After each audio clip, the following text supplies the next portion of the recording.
کعبہ کے متولیوں میں قصاء کے نبد ہاشم بڑے رتبہ کے آدمی تھے۔ انہوں نے اپنے زمانہ میں خاندان قریش کی بڑی عظمت قائم کی۔ قریش کا آبائی پیشہ تجارت تھا۔ وہ ملکوں پھر کر تجارت کرتے تھے۔ ہاشم نے کوشش کر کے کیسر و نجاشی کی حدود سلطنت میں قریش کے تجارتی مال کو ٹیکس سے مستثنی کرایا۔ عرب کے راستے محفوظ نہ تھے۔ ہاشم نے دورہ کر کے قبائل سے معاہدہ کیا وہ قریش کے کاروان تجارت سے کوئی تعارض نہ کریں گے۔ حرم کے متعلق اپنی مفروضہ خدمات نہایت خوبی سے ادا کرتے تھے۔ ان کی خدمات کی وجہ سے قریش میں ان کی عزت و وقت تھی۔ انہوں نے مدینہ کے خاندان بنی نجار میں شادی کی، لیکن شادی کے بعد ہی شام جاتے ہوئے انتقال کر گئے۔ بیوہ بیوی سے ایک فرزند تولد ہوا جس کا نام شیبہ رکھا گیا۔ ان کے بھائی مطلب کو خبر ہوئی تو وہ مدینہ جا کر یتیم بچے کو لے آئے اور اپنے آغوش شفقت میں ان کی پرورش کی۔ ان کی پرورش کی وجہ سے شیبہ کا نام عبد المطلب یعنی مطلب کا غلام پڑ گیا۔ سن شعور کو پہنچنے کے بعد عبد المطلب باپ کی جگہ کعبہ کے متولی ہوئے۔ اپنا زمانۂ تولیت میں انہوں نے چاہے زمزم کو جو اٹ کر گم ہو گیا تھا پتہ چلا کر اس کو صاف کرایا۔ عبد المطلب نے منت مانی تھی کہ اگر وہ اپنی زندگی میں اپنے 10 لڑکوں کو جوان دیکھ لیں گے تو ان میں سے ایک لڑکا اللہ کی راہ میں قربان کریں گے۔ جب ان کی یہ آرزو پوری ہوئی تو منت اتارنے کے لیے 10 لڑکوں کو لے کر کعبہ گئے۔ عبداللہ کے نام جو تمام اولاد میں سب سے زیادہ محبوب تھے قرہ نکلا۔ عبد المطلب بہت پریشان ہوئے۔ آخر میں رؤسائے قریش کے مشورے سے عبداللہ کے بجائے 100 اونٹ قربان کر کے منت پوری کی۔ اس کے بعد عبد المطلب نے قبیلہ زہرہ کے رئیس وہب بن مناف کی لڑکی آمنہ کے ساتھ عبداللہ کی شادی کر دی۔ شادی کے تھوڑے ہی دنوں بعد عبداللہ کا مدینہ میں انتقال ہو گیا۔ عبداللہ محبوب خاندان تھے، ان کی جوانمردی کا سارے خاندان کو صدمہ ہوا۔ عبداللہ کی وفات کے چند مہینوں بعد عین موسم بہار اپریل 571 عیسوی میں 9 ربیع الاول کو عبداللہ کے گھر میں فرزند تولد ہوا۔ بوڑھے اور زخم خوردہ عبد المطلب پودے کے تولد کی خبر سن کر گھر آئے اور نومولود بچہ کو خانہ کعبہ میں لے جا کر اس کے لیے دعا مانگی۔ 7ویں دن عقیقہ کر کے محمد صلی اللہ علیہ وآلہ وسلم نام رکھا اور کل قریش کی دعوت کی۔ قریش نے اس نامانوس نام رکھنے کا جواب تک رائج نہ تھا۔ سبب پوچھا۔ عبد المطلب نے کہا میرا فرزند ساری دنیا میں مدح و ستائش کا سزاوار قرار پائے گا۔ شرفائے مکہ میں دستور تھا کہ وہ عربی خصوصیات کو محفوظ رکھنے کے لیے اپنے بچوں کو ایام ریاضت میں ہی دیہاتوں میں بھیج دیتے تھے۔ اس دستور کے مطابق 6 مہینے بعد عبد المطلب نے اپنے پوتے کو ایک دایا حلیمہ کے جو بچوں کی تلاش میں مکہ آئی ہوئی تھی حوالے کر دیا۔ 2 برس تک نبی پاک صلی اللہ علیہ وآلہ وسلم نے حلیمہ سعدیہ کی گود میں پرورش پائی۔ تیسرے برس حلیمہ سعدیہ رضی اللہ تعالی عنہ نے یہ امانت آ کر اماں آمنہ کو واپس کر دی۔ ابھی اس یتیم کا سن 6 سال تھا کہ اماں آمنہ اسے لے کر اپنے مرحوم شوہر کی قبر کی زیارت کے لیے مدینہ گئیں۔ راستہ میں مقام ابوا میں ان کا انتقال ہو گیا اور نبی محترم صلی اللہ علیہ وآلہ وسلم 6 ہی برس کی عمر میں ماں کی محبت سے بھی محروم ہو گئے۔ عبد المطلب کو شروع سے یتیم پوتے کے ساتھ غیر معمولی محبت تھی۔ بہو کے انتقال کے بعد یہ محبت شفقت کی حد تک پہنچ گئی۔ ہر وقت پوتے کو ساتھ رکھتے، ایک پل کے لیے بھی آنکھ سے اوجھل نہ ہونے دیتے، لیکن یہ سایہ شفقت بھی زیادہ دنوں تک قائم نہ رہ سکا اور ماں کے انتقال کے 2 سال بعد دادا کا سایہ بھی سر سے اٹھ گیا۔ حضرت عبد المطلب دنیا چھوڑتے وقت پوتے کو اپنے لڑکے عبد طالب کے سپرد کر گئے تھے۔ ان کو بھی یتیم بھتیجے کے ساتھ محبت تھی۔ اس کے مقابلہ میں اپنے بیٹوں کی کوئی حقیقت نہ سمجھتے تھے۔ ابو طالب کا شغل تجارت تھا، اس سلسلہ میں وہ اکثر شام آیا جایا کرتے تھے۔ ان حضرت صلی اللہ علیہ وآلہ وسلم کے 12ویں سال ان کو شام کا سفر پیش آیا۔ گو ابو طالب آپ کو ایک لمحہ کے لیے جدا نہیں کرتے تھے، لیکن سفر کی تکالیف کے خیال سے ساتھ نہیں لے جانا چاہتے تھے۔ لیکن چلتے وقت آپ صلی اللہ علیہ وآلہ وسلم چچا سے لپٹ گئے، اس لیے وہ ساتھ لے جانے پر مجبور ہو گئے۔ عام روایتوں کے مطابق بحیرہ رحب کا واقعہ اسی سفر میں پیش آیا۔ عربوں میں ہمیشہ لڑائیوں کا سلسلہ جاری رہتا تھا۔ ان حضرت صلی اللہ علیہ وآلہ وسلم کے سن رشد کو پہنچنے کے بعد قریش اور بنی قیس میں جنگ ہوئی۔ قریش اس جنگ میں برسر پر حق تھے، اس لیے آپ صلی اللہ علیہ وآلہ وسلم نے ان کا ساتھ دیا، لیکن کسی پر تلوار نہیں اٹھائی۔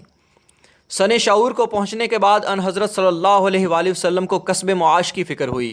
اس وقت آپ صلی اللہ علیہ وآلہ وسلم نے تجارت کا خاندانی اور پاک شغل اختیار کیا، لیکن سرمایہ کی قلت کی وجہ سے مستقل کاروبار نہیں کر سکتے تھے۔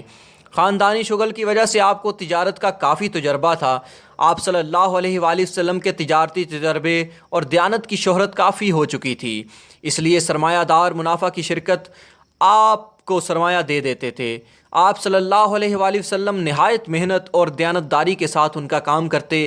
رفتہ رفتہ آپ صلی اللہ علیہ وآلہ وسلم کی دیانت اور امانت داری کی شہرت دور دور تک پھیل گئی۔ حضرت خدیجہ رضی اللہ تعالی عنہ قریش کی ایک معزز، پاکیزہ اخلاق اور دولت مند بیوہ تھیں۔ ان کا تجارتی کاروبار نہایت وسیع تھا۔ ان حضرت صلی اللہ علیہ وآلہ وسلم کے تجارتی تجربات اور دیانت داری کا شہرہ سن کر انہوں نے درخواست کی کہ میرا سامان فروخت کرنے کے لیے شام لے جائیے۔ جو معاوضہ میں دوسروں کے دیتی ہوں اس کا دونا آپ صلی اللہ علیہ وآلہ وسلم کو دوں گی۔ آپ نے منظور کر لیا اور حضرت خدیجہ کا سامان لے کر بصرہ تشریف لے گئے۔ اس سفر میں اماں خدیجہ رضی اللہ تعالی عنہ کا غلام میسرہ بھی ساتھ تھا۔ اس نے ان حضرت صلی اللہ علیہ وآلہ وسلم کے اخلاق، عادات مشاہدہ کیے اور واپس ہو کر اپنی مالکہ سے بیان کیا۔ خدیجہ رضی اللہ تعالی عنہ نے آپ کے پاکیزہ اخلاق سے پہلے ہی واقف تھیں۔ میسرہ کے بیان سے مزید تصدیق ہو گئی۔ ان کو اپنا کاروبار چلانے کے لیے ایک پاکیزہ اخلاق اور امین شوہر کی ضرورت تھی، اس لیے انہوں نے ان حضرت صلی اللہ علیہ وآلہ وسلم سے شادی کی درخواست کی۔ آپ صلی اللہ علیہ وآلہ وسلم نے منظور فرما لیا اور ابو طالب نے 500 طلائی درہم پر نکاح پڑھا دیا۔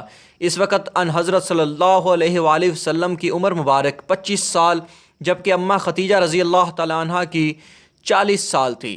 5ویں پشت پر دونوں نسب کا نامہ مل جاتا ہے۔ قبائل کی خانہ جنگیوں کی وجہ سے سینکڑوں گھرانے برباد ہو چکے تھے اور حجاز کا امن و امان خطرہ میں پڑ گیا تھا۔ جنگ فجار کے بعد لوگوں کو ان تباہ کن نتائج کا احساس ہوا، چنانچہ ان حضرت صلی اللہ علیہ وآلہ وسلم کے چچا زبیر بن عبد المطلب کی تحریک پر بنی زہرہ اور بنی تمیم نے آپس میں معاہدہ کیا کہ وہ ملک میں امن و امان قائم کرنے کی کوشش اور مسافروں کی حفاظت اور غریبوں کی امداد کریں گے، مظلوموں کو ظالموں کے پنجے سے چھڑائیں گے۔ ان حضرت صلی اللہ علیہ وآلہ وسلم بھی اس معاہدے میں شریک تھے اور اس کو اس قدر پسند فرمایا تھا کہ زمانہ اسلام میں آپ صلی اللہ علیہ وآلہ وسلم ارشاد فرمایا کرتے تھے کہ اگر اس معاہدہ کے بدلے میں مجھے سرخ اونٹ دیے جاتے تو بھی میں نہ لیتا، اور آج اس قسم کا کوئی معاہدہ ہو تو میں شرکت کے لیے تیار ہوں۔ خانہ کعبہ کی عمارت نشیب میں تھی۔ بارش کے زمانہ میں پانی سے بچاؤ کے لیے بندھوایا گیا تھا لیکن وہ ٹوٹ جاتا تھا۔ خانہ کعبہ کی عمارت بھی امتداد زمانہ کی وجہ سے کمزور ہو گئی تھی، اس لیے قریش نے اس کو تڑوا کر از سر نو تعمیر کرایا۔ جب حجر اسود نصب کرنے کا موقع آیا تو اس شرف کے حصول کے لیے قبائل میں تلواریں نکل پڑیں۔ آخر میں یہ طے ہوا کہ دوسرے دن سویرے جو شخص سب سے پہلے کعبہ میں آئے وہی حکم قرار پائے۔ اتفاق سے دوسرے دن سب سے پہلے رسول اللہ صلی اللہ علیہ وآلہ وسلم تشریف لائے۔ آپ کی ایمانداری اور دیانت پر سب کو اعتماد تھا، اس لیے سب نے بلا اتفاق آپ صلی اللہ علیہ وآلہ وسلم کا حکم مان لیا۔ آپ نے رفع شر کی یہ صورت نکالی کہ چادر بچھا کر اس میں حجر اسود رکھ دیا اور فرمایا ہر قبیلہ کا ایک ایک آدمی چادر پکڑ کے اٹھائے، اور جب یہ چادر موقع کے برابر آ گئی تو آپ صلی اللہ علیہ وآلہ وسلم نے حجر اسود کو اٹھا کر نصب فرمایا۔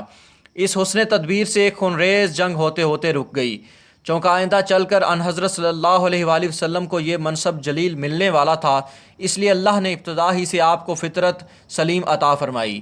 چنانچہ بچپن ہی سے آپ کا دامن اخلاق ہر قسم کی آلودگیوں سے پاک رہا اور آپ صلی اللہ علیہ وآلہ وسلم نے رسوم جاہلیت میں سے کسی میں حصہ نہ لیا۔ یہ قانون قدرت ہے کہ طلوع آفتاب سے قبل سپیدہ سحر نمودار ہو جاتا ہے۔ باران رحمت سے پہلے ٹھنڈی ہوائیں موسم پرشگال کا پتہ دیتی ہیں۔ موسم بہار کے آغاز میں فضا کا تغیر بہار کی آمد کا اعلان کرتا ہے، اس لیے جوں جوں آپ صلی اللہ علیہ وآلہ وسلم کی عمر بڑھتی جاتی تھی اور نبوت کا وقت قریب آتا جاتا تھا، آپ صلی اللہ علیہ وآلہ وسلم میں غیر معمولی تغیرات پیدا ہوتے جاتے تھے اور عمر کی زیادتی کے ساتھ ساتھ طبیعت دنیا سے ہٹتی جاتی تھی اور روح ایک لامعلوم شے کے لیے بے قرار تھی، لیکن مطلوب کا پتہ نہ چلتا تھا۔ رفتہ رفتہ آپ صلی اللہ علیہ وآلہ وسلم کی طبیعت عزلت نشینی کی طرف مائل ہونے لگی۔ آپ صلی اللہ علیہ وآلہ وسلم سامان خورد و نوش لے کر مکہ سے باہر غار ہرا چلے جاتے اور دنیا کی نگاہوں سے الگ مجاہد و ریاضت اور مراقبہ میں مشغول رہتے تھے۔ جب مجاہد و ریاضت سے قلب فیضان الہی کے قبول کرنے کے لیے تیار ہو گیا، اس وقت نبوت کے آثار و علامات شروع ہو گئے۔ خواب میں اسرار منکشف ہونے لگے، جو خواب دیکھتے وہ واقعہ کی شکل میں نظر آتا۔ جوں جوں یہ مدارج بڑھتے جاتے تھے، فیضان الہی کی لہریں زیادہ تیز ہوتی جاتی تھیں، تاکہ جب آپ صلی اللہ علیہ وآلہ وسلم کا سن شریف 40 سال کو پہنچا تو ایک دن جب کہ آپ حسب معمول غار ہرا میں تشریف رکھتے تھے، فرشتہ غیب نظر آیا اور آپ صلی اللہ علیہ وآلہ وسلم سے کہا، اقرأ بسم ربک الذی خلق، پڑھ اپنے رب کا نام جس نے پیدا کیا۔ یہ واقعہ نہایت غیر معمولی تھا۔ گھر واپس تشریف لائے تو سینہ جلال الہی سے لبریز تھا۔ حضرت خدیجہ رضی اللہ تعالیٰ عنہا سے واقعہ بیان کیا۔ انہوں نے تسلی دی کہ آپ پریشان نہ ہوں، اللہ کبھی آپ کا ساتھ نہ چھوڑے گا، اور آپ کو اپنے عزیز ورقہ بن نوفل کے پاس جو توریت و انجیل کے عالم تھے لے گئیں۔ انہوں نے یہ ماجرا سن کر کہا، یہ تو وہی ناموس ہے جو موسیٰ علیہ السلام پر اترا تھا۔ کاش میں اس وقت تک زندہ رہتا جب آپ کی قوم آپ صلی اللہ علیہ وآلہ وسلم کو نکال دے گی، اس وقت آپ کے صلی اللہ علیہ وآلہ وسلم کی میں مدد کرتا۔ اس کے بعد حضرت جبرائیل علیہ السلام کے ذریعے آپ پر اصل حقیقت منکشف ہو گئی اور آپ صلی اللہ علیہ وآلہ وسلم نے اپنا فرض انجام دینا شروع کر دیا۔ لیکن ایک ایسی قوم کو جو صدیوں سے شرک اور بت پرستی کی ضلالت میں مبتلا تھی، توحید کی دعوت دینا، خصوصاً اس حالت میں کہ رؤسائے قوم کے سالہ سال کے اقتدار کا خاتمہ ہو جاتا تھا، آسان نہ تھا۔ اس لیے اول اپنے ان مقربان خاص کو اسلام کی دعوت دی، جو لوگ آپ صلی اللہ علیہ وآلہ وسلم کے عادات و خصائل سے اچھی طرح واقف تھے۔ انہوں نے بلا تعمل اس دعوت کو قبول کر لیا۔